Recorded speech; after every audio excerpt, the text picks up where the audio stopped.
Hello, everyone. Welcome to episode 234 of the Terminal City FC podcast. Oh, no. Part of the Area 51 Sports Network. Josh Ray joined alongside Nathan Durek as per usual. We're talking all things football. So the Vancouver Whitecaps get back to winning ways with a 4-2 win in San Diego and head into the World Cup break, second in the Supporter Shield and top of the Western Conference. Yeah, you know what? It was a much better performance on the road. It was a depleted San Diego side. We know that. We also know that they've been struggling in this second season of theirs. They haven't really done well at home or on the road. I think they're sitting in the final playoff spot in the Western Conference right now. But right from essentially the drop of the ball, like this seemed to be 100% the Whitecaps match, and it was a good one for them to fight because the Whitecaps were dealing with a few issues of their own. Takioka being suspended, Kubas being suspended for this one. Laraz injured. Yeah, the fact that, and Laraz injured. You're right. So the fact that they were able to step up and get such a definitive road win is a very, very good way to end heading into this World Cup break. Yeah, and Brian White was a masterclass. One of his best games as a Vancouver Whitecap. 2 goals and 2 assists. Could have had the hat trick, but 2 goals and 2 assists, you take that any day of the week. San Diego did give the Whitecaps problems early, with their space, with the transitions, but Vancouver controlled the game well, and Thomas Muller dictating the attack setup White for the first goal. Much better game from Thomas Muller. He has been steadily, we're starting to see more and more as matches have gone on, the Muller that we kind of saw last year. And maybe this is just him kind of getting back to full match fitness after being out 10 days with his illness. But yeah, it was a very good game in how he was dictating the play. I also thought that he worked reasonably well with Cabrera out on the wing. Yep. Which was nice to see. Two players that needed big games in this match was Kenji Cabrera and AZ. Guys that have been kind of falling off the radar, marginal in the squad, and just no kind of apathy from fans. I thought both of them had strong matches. This is probably one of the better matches we've seen from AZ. Hands down, best one this season. Yeah, from both of them. Down the wing, especially with Sabi out with his sports hernia surgery and Czech Sabali dealing with a hamstring injury. Even Badwell was back in the midfield with Sebastian Berhalter. Also had a pretty good game. Set up Ryan White for the second goal with a nice long pass from Tristan Blackman first, and Badwell just put it on a platter for White. Badwell back in the position where I think he is more natural. It was kind of where the Whitecaps first used him when he initially broke into the squad. Obviously, he has the skills and the skill set to bounce around in multiple positions. But I'm trying to think if we've actually really seen him playing in the 6 this season.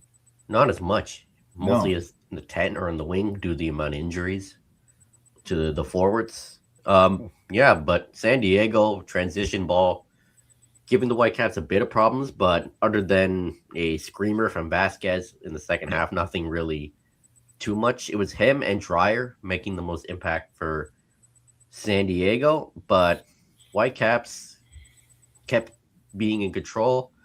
A great team goal in the third goal from Thomas Muller and Brian White with a smart play to make the one-touch pass to Bruno Caicedo off the bench. One of Caicedo's first touches when he came off, too. I think it was his first touch. It could very well have been. I can't remember right now. But, very, very good build-up goal. A very quick goal as soon as Mueller got the ball, which was nice to see. The fourth goal as well was in second phase off a corner. Brian White shoots. Ball looks like it's going to go in for the hat trick, but Ralph Priso makes sure. Another guy coming back from injury, and very good to see. Yeah, and off the bench too. Great to see Ralph Priso score. Asked for Sorensen after the game about what he thought of Ralph coming back and scoring. He's like, I did not expect that at all. Nobody did. Ralph Priso scoring goals because he hardly scores goals. But good to see him back way ahead of schedule and score a goal. And he's been called up to the pre-World Cup camp in Charlotte for the Canadian men's national team. Jesse Mhm. Marsh says Priso has a real shot of making the World Cup squad. We'll find out in A few days. 2 days here, something like that. Yeah. Yeah. If it up to me, Priso would be on my squad, but Even if it's just as a depth, where because you can cover two roles, in the center back or the defensive mid area. Center back, we know right now is a problem for the Canadian men's team, yeah, with a number of injuries. But right now, it's especially when you take a look at how the lineups were called up. He's got a better shot than say someone like Cornelius. yeah. And plus, with Joshua Cloak of the Athletic last week reporting that Kamal Miller has not made the team, Priso really does have a shot of making it. Yeah. Good game, like you said. Puts them top of the West. I think they're only a point behind the Eastern leader, Yeah, Nashville.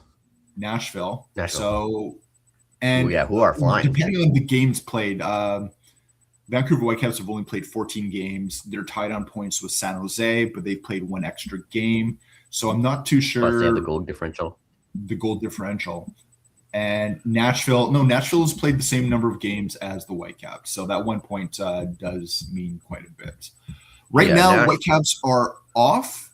They will see action a little bit during World Cup for the Canadian Championship. So they'll be playing Cavalry in. Like it's Swangard. Yeah, they'll play that July 8th.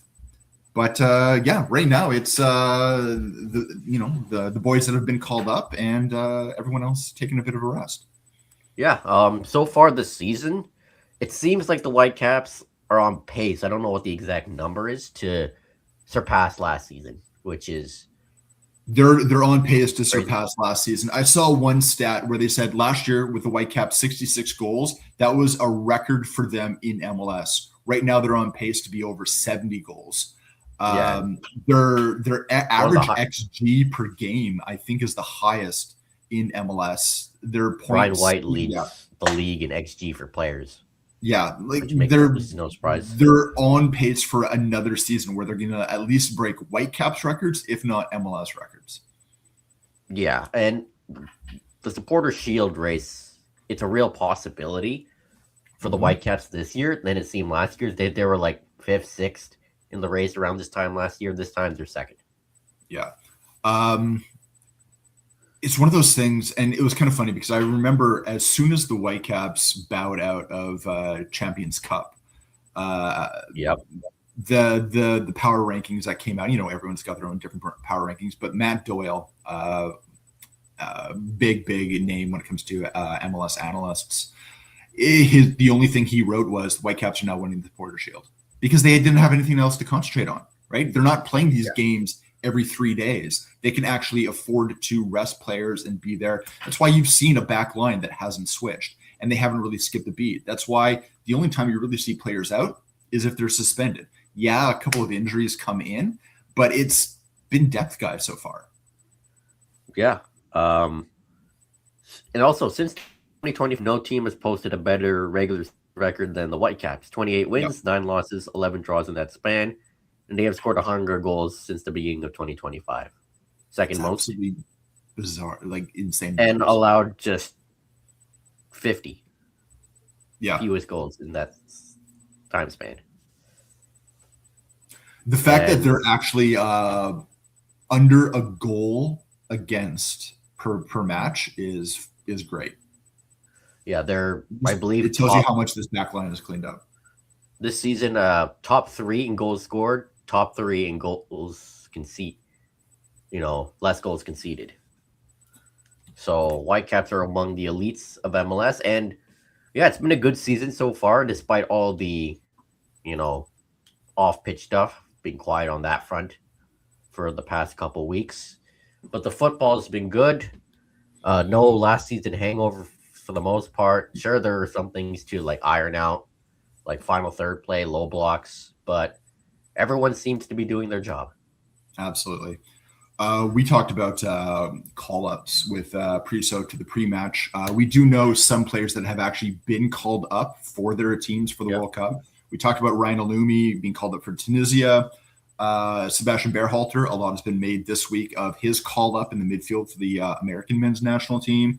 Bruno Caicedo has been called up to the Ecuadorian team. And there's a few other names that I think we can pencil in there, even though it hasn't been made official. Andres Cubas for Paraguay is going to be a no-brainer. Yeah. The other one that has started to be talked about as a possibility is Idiar Ocampo. He's not. They revealed their squad yesterday, I believe. Did they? He wasn't on it? Okay. He had been talked about it earlier in the week. He was on the list. Yeah. But I don't think Caicedo. I don't think Caicedo makes it this year, but he's one to watch for 2030. Yeah, I mean, he's on their. It's their preliminary for right now, right? Yeah, kind of like their pre-World Cup roster, like what Canada's doing.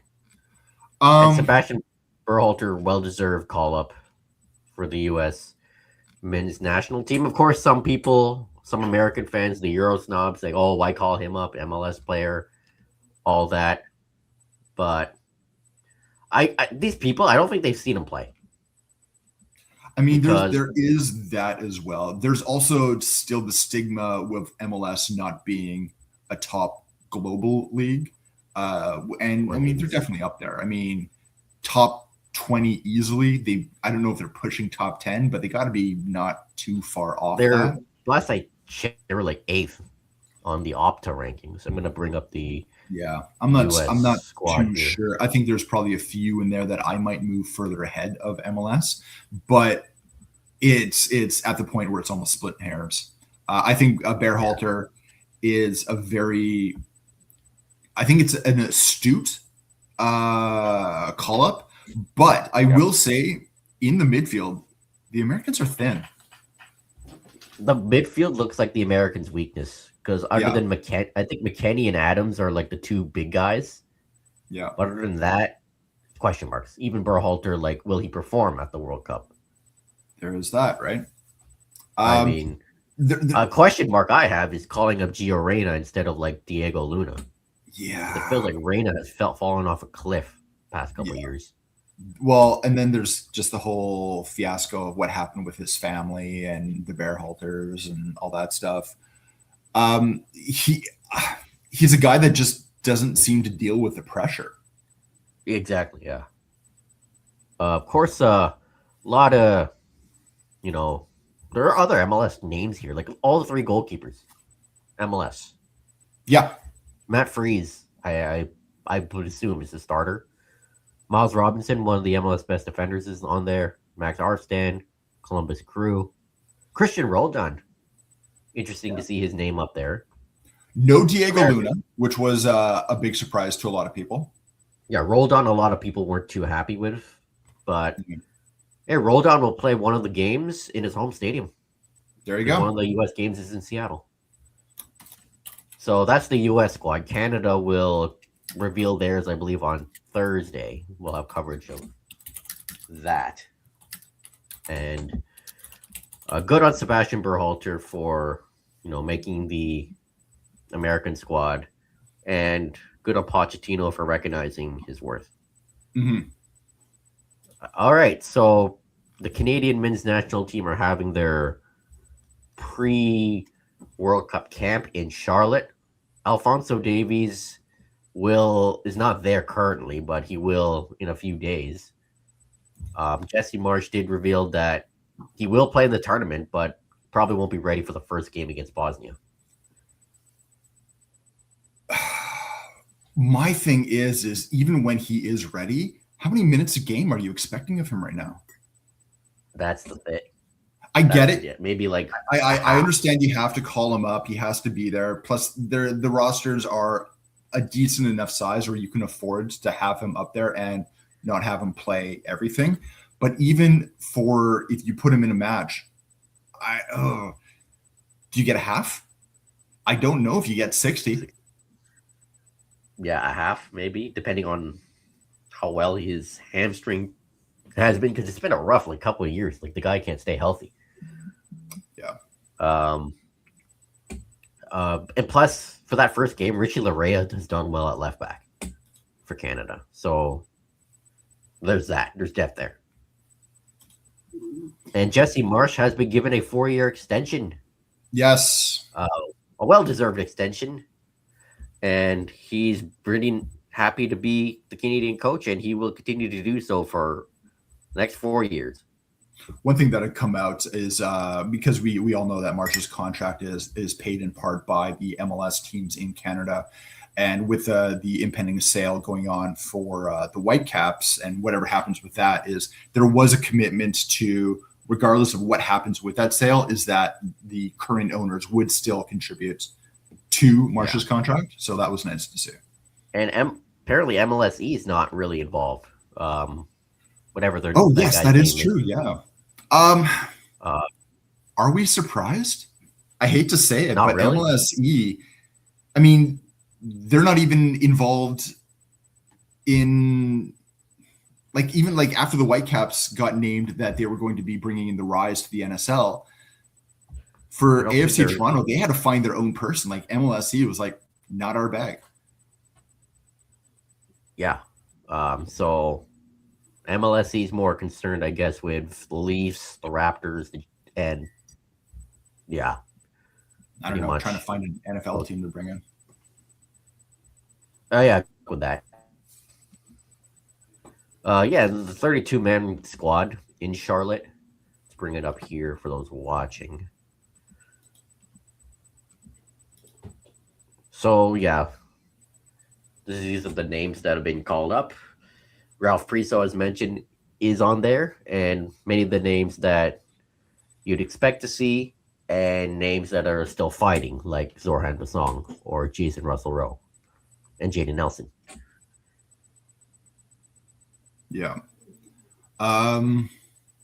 Yeah, I'm going to be very interested to see how this gets whittled down. I mean, I think there's some names in there you can see going quite easily, but there it's going to be a difficult decision in a few regards. The one question I still have is I don't know who the starting goalkeeper is. Nobody does. Weren't we supposed to have this answered a while ago? No, it would have been. It won't be answered until the Bosnia game. I mean, Crépeau and St. Clair haven't been in the best form, though. Crépeau is dealing with the worst defense in MLS. St. Clair just played like the craziest game in MLS this season. His Miami beat Philadelphia 6-4. I don't know what that game was. It was like fireworks. I don't know. Like, and Miami's not good defensively either. So that's I know. But the thing is you get these massive blows, and everybody's talking about what a sensational game. I'm like, no, it was a garbage defensive game. I mean, if you like goals, that's a sensational game. Sure, but I also like just good soccer. That doesn't mean just one end of the pitch. You got to worry about the other end too. Yeah. Owen Goodman is the third goalkeeper. A bit surprised it wasn't James Pantemis because he is the best Canadian goalkeeper on form. I know, right? The fact that he's not even called into this pre-tournament to make his case is definitely eyebrow raising. Yeah. Tajon Buchanan will play the friendlies since his suspension for that red card he picked up against Iceland has been reduced from 3 games to 1 game, and he served it against Tunisia. Yeah, good. So he'll be ready for, what was it, Uruguay and Edmonton? Uzbekistan.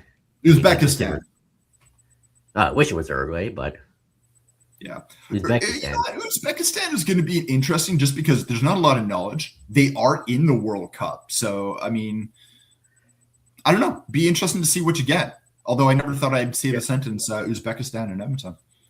Yeah, and then Republic of Ireland in Montreal before they open up the World Cup against Bosnia and Herzegovina on June 12th in Toronto, and then Qatar here in Vancouver, and Switzerland here in Vancouver. And speaking of Vancouver, Canada will have their home base here in Vancouver, as it's been revealed where all the teams will have their base camps. Vancouver will be Canada's. They will use the Whitecaps training facility, the National Soccer Development Center, and will stay in a downtown Vancouver hotel in Cole Harbor. Vancouver's only two of base camps for the World Cup. Yeah. Panama will be in New Tecumseth, Ontario, of all places. Yeah. No surprise over Canada's base camp. I mean, two of the three group stage games are in Vancouver. It makes no sense for it to be anywhere else. As far as everyone else, the only other one that had a bit of a switch, obviously, with news going on, was Iran. Their base camp is now going to be in Tijuana rather than where it had been initially reported. I want to say, what was it, in Phoenix? Somewhere in there. Obviously, it takes them out of the United States, which is what that team wanted.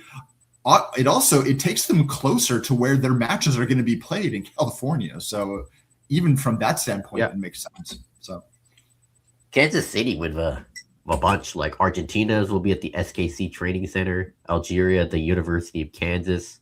I think England's look where Kansas City is situated almost right in the middle. It makes sense. It's easy to go from England will be in Kansas City as well, to wherever it is you're playing. It's also crazy that Croatian team will be at a high school in Alexandria, Virginia. Because American high schools are massive when it comes to sports. Honestly, I'd like to be a guy watching through that fence. That's a team I would love to watch. Croatia always punches. I mean, the best I've ever heard Croatia called is that they are the best football nation in the world for their size, because they constantly punch above their weight. Yeah. One last World Cup for Luka Modric. Hey, Mohamed Salah will be training at Gonzaga University in Spokane. It's interesting how many 40-year-old players there are in this World Cup. Yeah. Interesting. Japan will be in Nashville, using Nashville as C's training.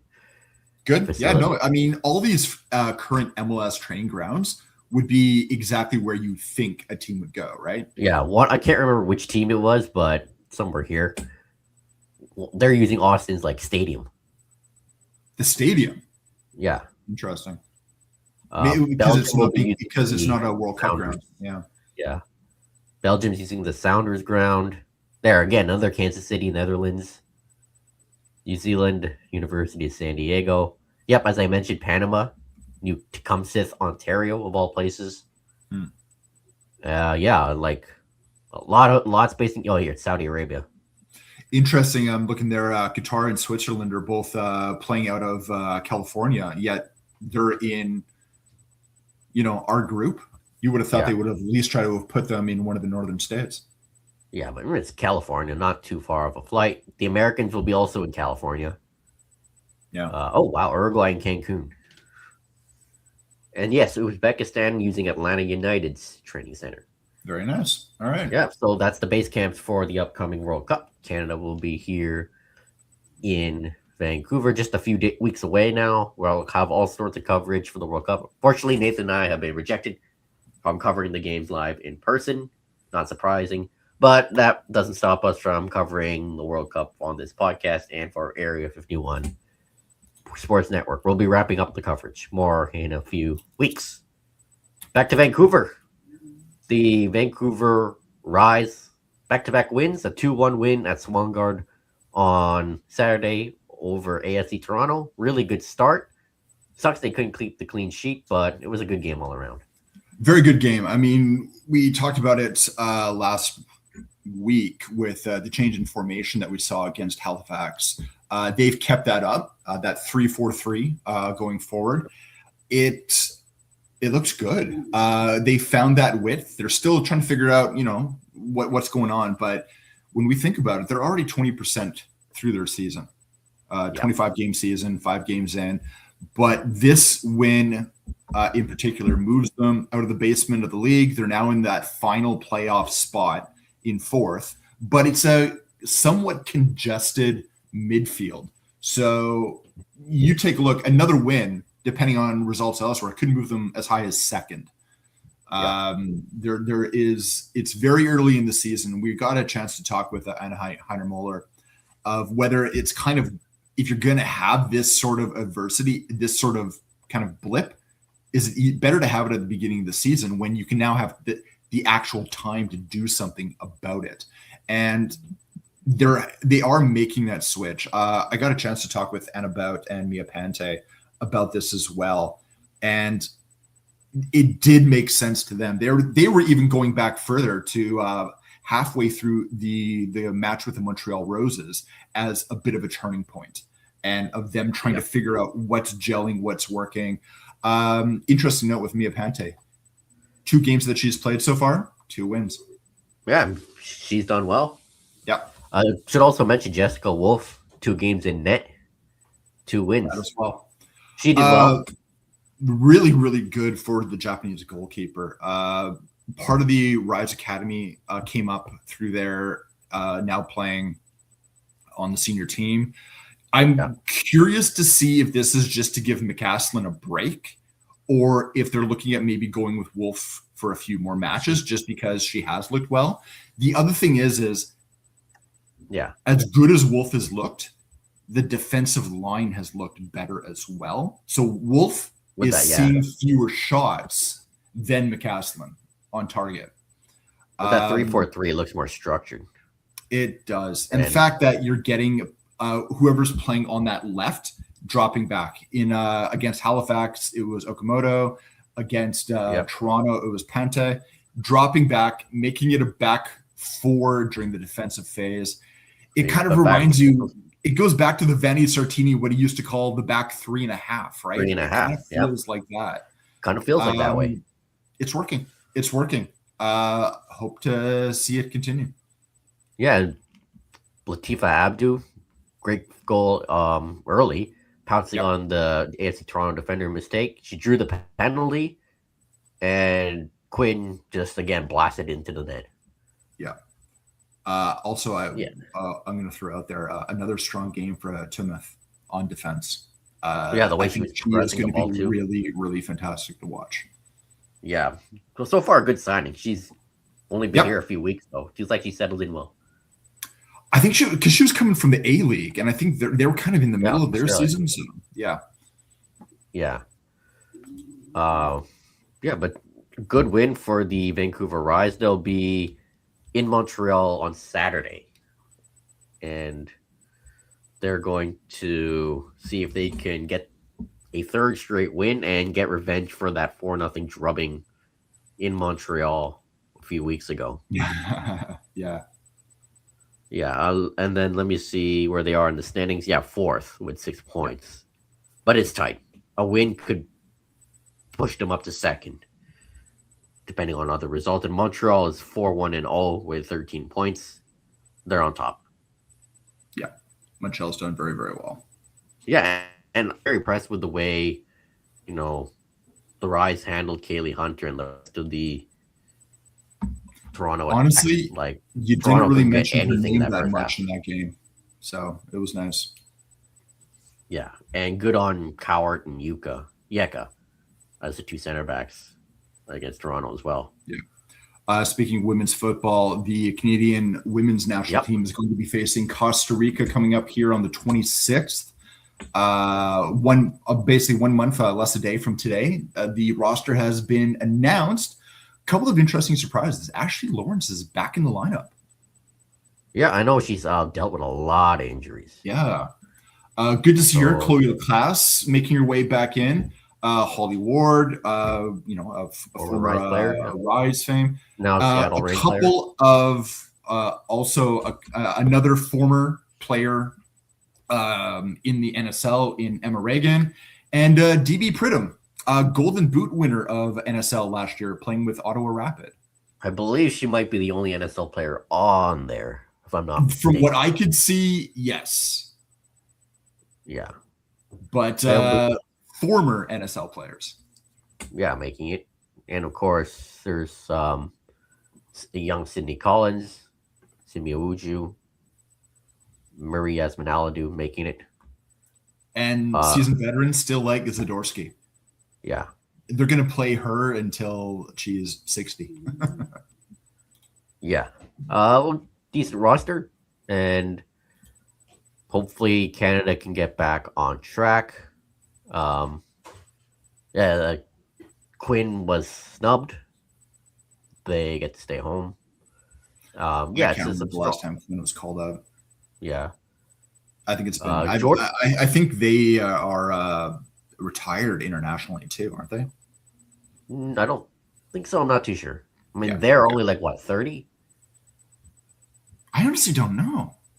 29, 30. So I would doubt that. Yeah. Okay.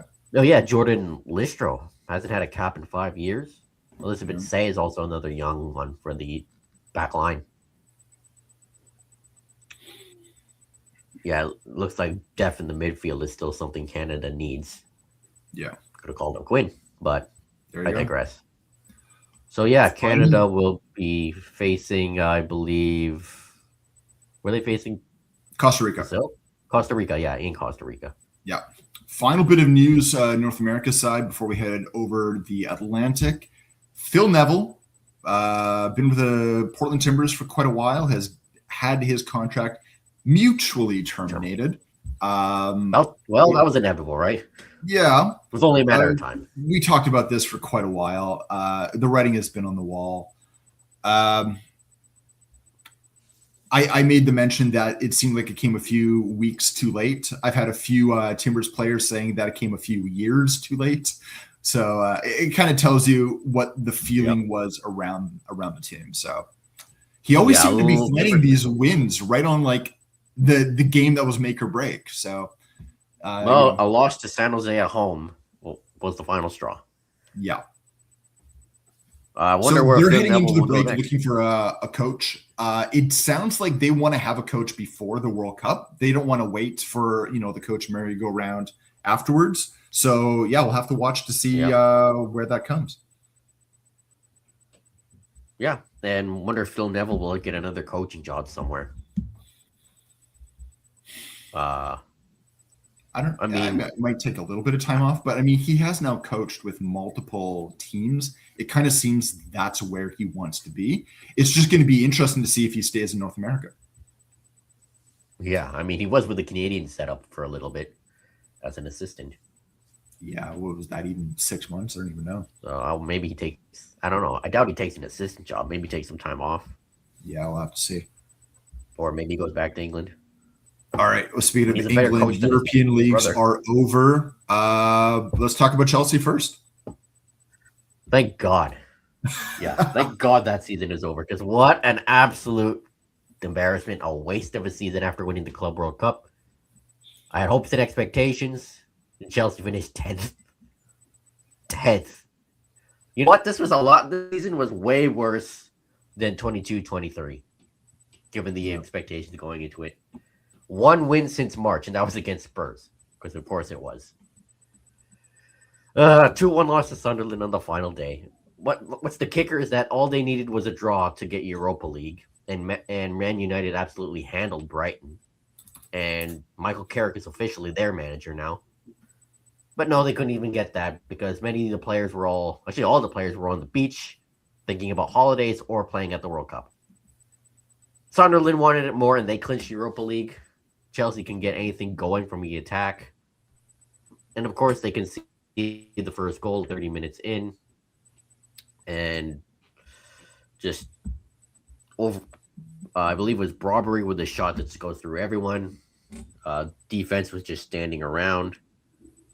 Uh, just sums up. It's Hume, not Brodbery. And then in the second half, Malo Gusto for some reason decides to stick his foot out as the ball goes over the goal line and poke it in for the own goal. Like this guy, like just a couple of years hasn't been good enough. Like he was making terrible mistakes with the ball, without the ball, getting skinned. Poor. And Cole Palmer remembered how to score. I don't know where was this all season, just a shot from outside the box. Maybe he was just ticked off and not getting called up from England, but too late for that now. Wesley Fofana. This guy is so unserious. I think the guy has more points on his driver's license than getting points on the football pitch. Ariana Yellow just pushes Brodbery down. Very dumb. Very stupid. Sell him. Sell Gusto as well. For up to me, I'm selling both of them. Maybe Fofana could play at Marseille next year. And then that's all she wrote. And of course, the game ended with Liam Delap pushing a guy. A guy that also needs to leave because probably again, I don't think Delap would make WFC 2 Yeah. or a CPL squad at this rate. Wasteful. And the squad needs another rebuild. So remember, after 22-23 squad rebuild, we're back where we started. Congrats, Blueco. Under Is that Blueco, we rebuild finished. going to include Fernandez? That's the thing. Blueco finished 12th, 6th, 4th, 10th in their first 4 years owning Chelsea. Not good enough. And yeah, Enzo Fernandez. All signs point like he's done as a Chelsea player. Don't we don't know how definitive that is. Maybe Xabi Alonso can convince him. He needs a new contract. He deserves a new contract. But he's been linked to Real Madrid for a while and also Manchester City with Enzo Maresca wanting to reunite with him. How could you imagine he goes to Man City and then wins a title there with Maresca? That'd be kicking the teeth. So if he wants to leave, by all means, but Chelsea want to sell him for over 100 million, 120 million. But if he wants to stay, great. But it's up to Xabi Alonso if he wants to keep him or if he can convince him. Same with Marc Cucurella too, because I don't think he really works well as a wingback. Though I think he did play wingback with Brighton. As good as he is, he just doesn't have the pace to go up and down the pitch. Maybe Xabi Alonso finds someone else. Maybe he brings in Grimaldo or Lewis Hall comes back, but I doubt that. So if Cucurella and Enzo Fernandez want to leave, by all means. And for replacements, I'd like Chelsea to sign Elliot Anderson, but it seems like City are really pushing on him because the Prem tax too. Right. Adam Wharton as well. I don't know if he's a like-for-like replacement, but Prem tax is going to be tough. There have been sources linking Chelsea to Bruno Guimaraes and Sandro Tonali of Newcastle, but those seem to be downplayed. Guimaraes would be a good Enzo Fernandez replacement. Tonali wouldn't be a bad shout either. But Guimaraes is more stylistically comparable to Enzo Fernandez. Going to cost a lot of money, though. So Barcelona also wants João Pedro. They keep pushing, but Chelsea keeps saying no. And it seems like João Pedro doesn't want to leave Chelsea, which is good on him.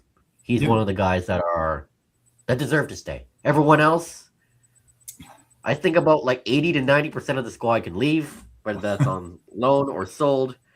We're back where we started.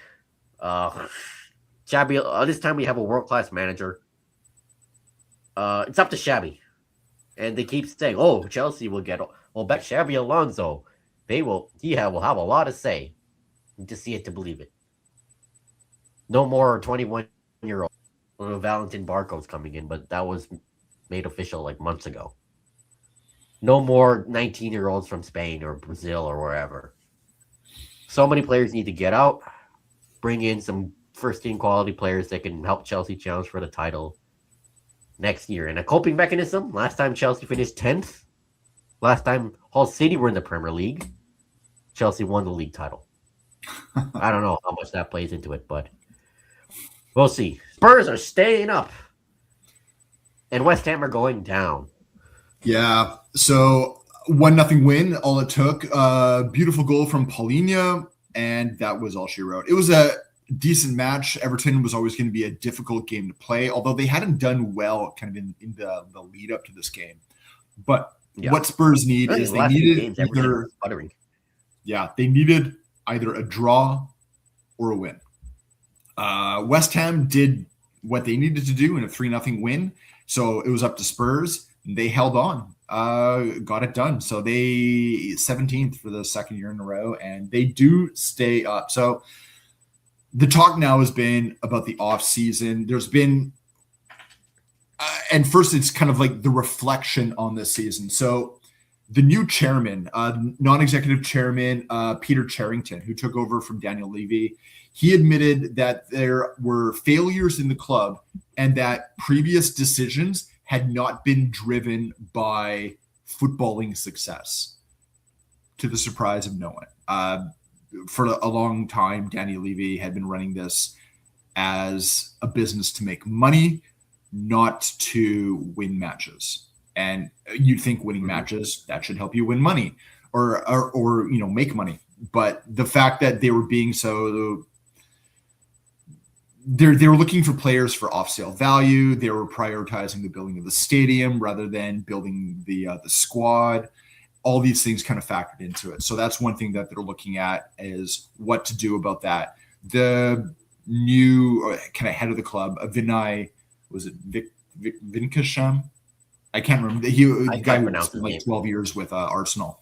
He's been talking about that. He did I think a 50-minute exclusive interview with BBC Sport where he was talking about all the what he thought coming into this season, brand new job, that, this was a team fighting for European spots, and got a very sobering reality to begin. So talked about the mistake of hiring Tudor, the reality, the abuse that he got from fans because he is still branded as an Arsenal guy, and all that. But yeah, the whole thing is that there's no one thing you can point to for why the club ended up where they are at the end of the season. It's a number of things. One of the other things that they're looking at is a review into the kind of record-breaking injuries that they've had this season. So to give you an idea, the average availability of Spurs players this past season was 77%. Eesh. Most teams want their average availability to be 90 plus. Yep. On top of that, out of all their squad members injured, it came down to a combined period of more than 2,000 days. You want that to be under 1,000. So there are so many things that led to this. Now, obviously, you have long-term injuries. Madison, Odegaard, Simmons was injured for a while. Kulusevski didn't touch a ball. But the big thing is that they're pointing it to is ACLs. More ACL injuries than they should have had. Now, there had been kind of weird talk earlier on if it had to do with these new kind of hydraulic pitches and whether what's underneath the grass in them is actually good for coming down. Spurs have talked about that. There's the new stadium, I think, what was it? Camp Nou, that retrofitted their stadium to be similar. That's also been kind of washed aside because there's other stadiums that have the same thing and then don't have the problem. So right now, they don't know what it is, but they do realize that there is a significant problem when it comes to why is Tottenham getting so many more injuries than any other Premier club out there. So that's something that we're going to look at. Basically, a lot of audits for different reasons. They all lead to the whole thing about trying to be better on the pitch. And better on the pitch also leads to the whole idea of signings. So there were two signings that Spurs kind of sort of made that were dependent on them staying up. One of them was going to be Marco Sensei. Bournemouth. It seems like that's done. Looks like that's done. He is interested in the move. It's basically what's going to be happening. Now that they are staying up, it should be made official July 1st when the transfer window opens. The other one that they were looking to do in the same way was Liverpool's Andy Robertson. Now, that looked like it was going to be done. This is a deal that they've been talking with Robertson since January, but Juventus is now coming in to try and spoil the party. It looks like they are showing interest.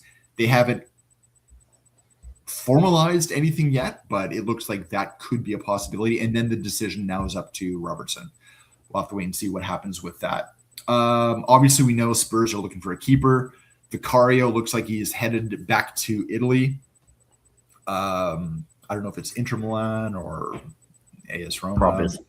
Maybe a mid-table club. Now, we've been hearing a lot of these names out of England. Trafford was a name on a lot of people's lists. Dean Henderson, things like that. The one that's been popping up now is Benfica's goalkeeper, Antonelli Trubin. Benfica obviously had a very good season this year. So there's the possibility of that. A lot of people remember him for the save that he made this year in the Champions League against Real Madrid. So it kind of bumped his stock up a little bit this season. And then, old news is new news. Spurs are back for Man City's Savinho. Savinho kind of had a bit of a kind of sort of whatever season with Man City this past season. He had 1 goal, 1 assist. I think he had 7 stars. Yeah. He only played just over 800 minutes. But I barely played. Spurs are looking at that as well. There's also going to have to be a lot of talk of whether or not to make Palhinha's loan permanent. The player has expressed that he wants to get it done. He's been hit and miss. He might be a good guy for depth. There's also the big question of whether Roberto Bentancur is going to be sticking around and whether that's a position you need to fill. Papa Mate Sarr, we're not too sure what's going to be going on with him. Again, same thing with Chelsea. It's a rebuild. This is also a brand new front office that came in kind of late in the summer that are now realizing they have a lot of work to do because fans are angry. There's the relief that they're staying up, but as De Zerbi said, he said at the end of the game, what did he say? He said, it's 6:00 right now, and I'm happy. At 7 or 8 o'clock, we start working for next season. Fair enough. So there you go. Fourth squad's needing rebuilds. Yeah. Could be interesting summer. I wish Chelsea can have a front office, but it doesn't seem like that's happening.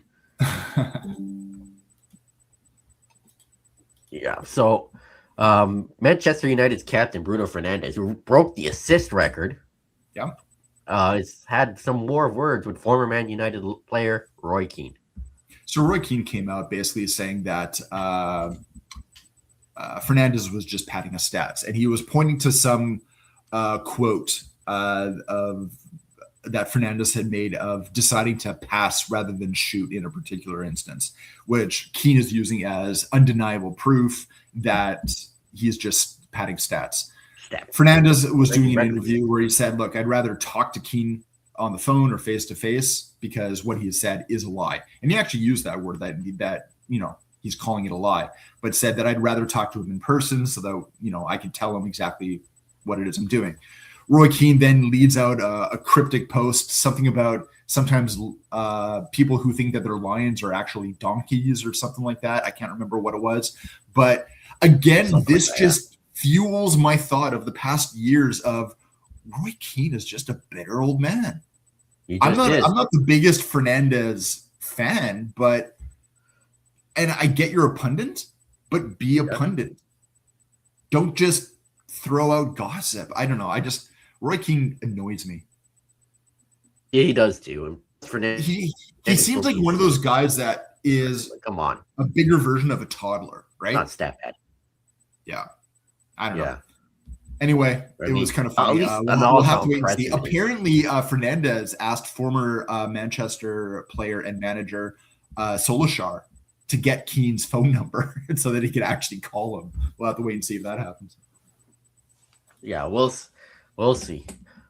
So the England squad has been revealed for the World Cup, made some interesting / questionable choices. Some big names have been left out as well. Let's bring it up here. Like, for instance, Thomas Tuchel and his love affair for Jordan Henderson continues. So Henderson is going to the World Cup, but not Adam Ward. Also, some other interesting ones. Harry Maguire, who's actually had not a bad season at Man United, not going to the World Cup, but John Stones is. And he's like, 33 now? Dan Burn is going to the World Cup, and he's slow. And the memes about that are pretty funny. Yeah. Jed Spence instead of Trent. Yeah. That was also it's interesting. As bad as Trent is defensively, they still need his service. Nani Madueke instead of Cole Palmer or Phil Foden. Yeah, Cole Palmer and Phil Foden have been in bad form. But I honestly thought that Palmer would make it, but I'm not surprised he didn't. But Nani Madueke has less goal contributions than Palmer.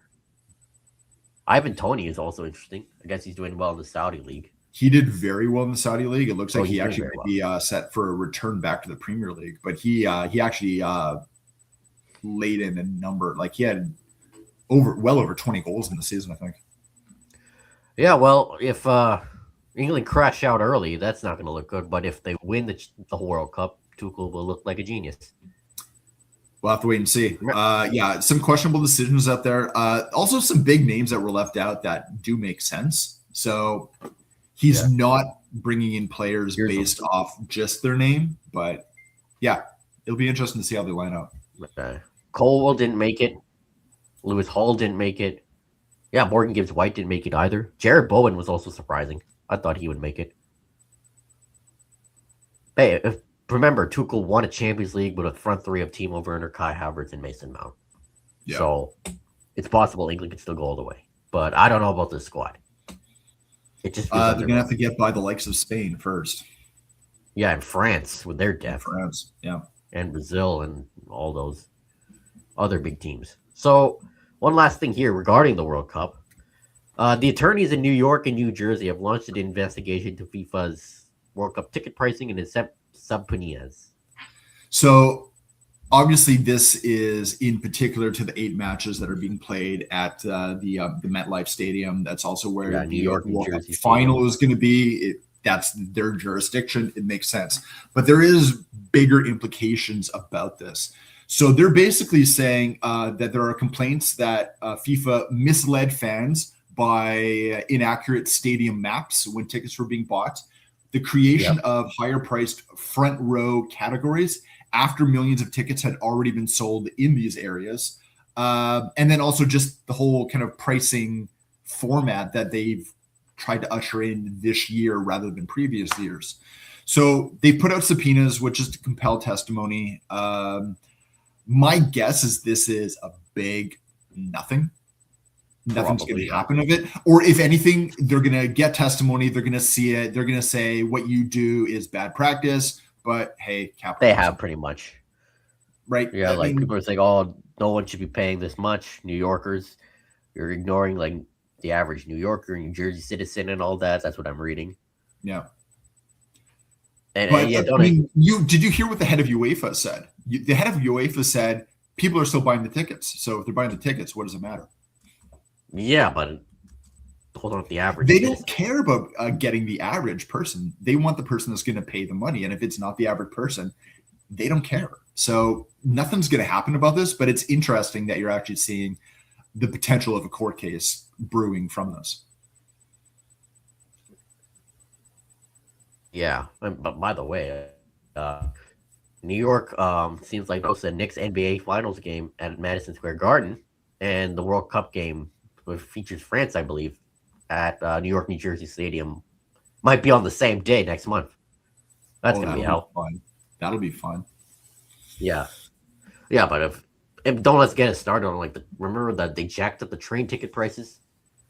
Well, I mean, now people are also talking about the parking prices. Now, the parking prices thing, like Vancouver, where they're saying that it's $75. I mean, Formula One in Montreal just had parking prices of $100. The World Series in Toronto was $100. So, I mean, I think some people also just don't know the average cost of things these days, but the tickets are stupid. Yeah, and FIFA has been asked, but they haven't answered yet. They'll drag their feet. Yeah. Here, the football will be exciting, but the way the off-pitch stuff for this World Cup, it's a disaster. Yeah, pretty much. So that concludes this week's episode. Hope you enjoy it. Tell us what we're doing right. Tell us what we're doing wrong. Follow me on Twitter, JoshuaRay00, Nathan N. Durek, podcast at Terminal City FC. We're also on Blue Sky, Instagram, and YouTube, Terminal City FC. Nathan and I are also on Blue Sky as well. Just send our names. We'll be writing about all the stuff leading up to the World Cup. During the World Cup, we'll have coverage, and any transfer news, I guess, regarding the Whitecaps, we'll have coverage. As well, it's going to be an interesting summer with the World Cup and the transfer window. Mm-hmm. So it'll be fun. Busy It'll for both. Be exciting. And it will be, I guess, we'll also see some more controversy. As always. Yeah, so that concludes this week's episode. Peace out. Take care.